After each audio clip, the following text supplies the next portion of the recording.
ইউরোর quarter ফাইনালে পর্তুগালকে টাইব্রেকারে হারিয়ে সেমিফাইনালে উঠেছে ফ্রান্স।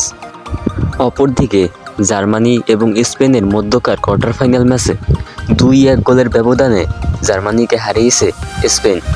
সেই সাথে সেমিফাইনালে কোয়ালিফাই করেছে শক্তিশালী স্পেন। তাই স্পেনের সেমিফাইনাল ম্যাচটি ফ্রান্সের বিপক্ষে অনুষ্ঠিত হবে। সবশেষ 2021 সালে ন্যাশনাল লিগে স্পেন এবং ফ্রান্স মুখোমুখি হয়েছিল। সেই ম্যাচে 2-1 গোলের ব্যবধানে জয় পেয়েছিল শক্তিশালী ফ্রান্স। ইউএফা ইউরোর বর্তমান আসরে ভালোই চমক দেখাচ্ছে টিম স্পেন। ইউরোপিয়ান ন্যাশনাল টিমগুলোর মধ্যে স্পেন এখন টপ ফেভারিট। সাম্প্রতিক পারফরম্যান্সের দিক দিয়ে তারা অনেক এগিয়ে রয়েছে।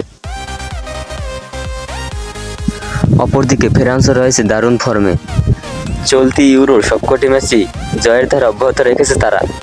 আগামী 10 জুলাই রাত 1টায় ফ্রান্স এবং স্পেনের মধ্যকার ম্যাচটি অনুষ্ঠিত হবে।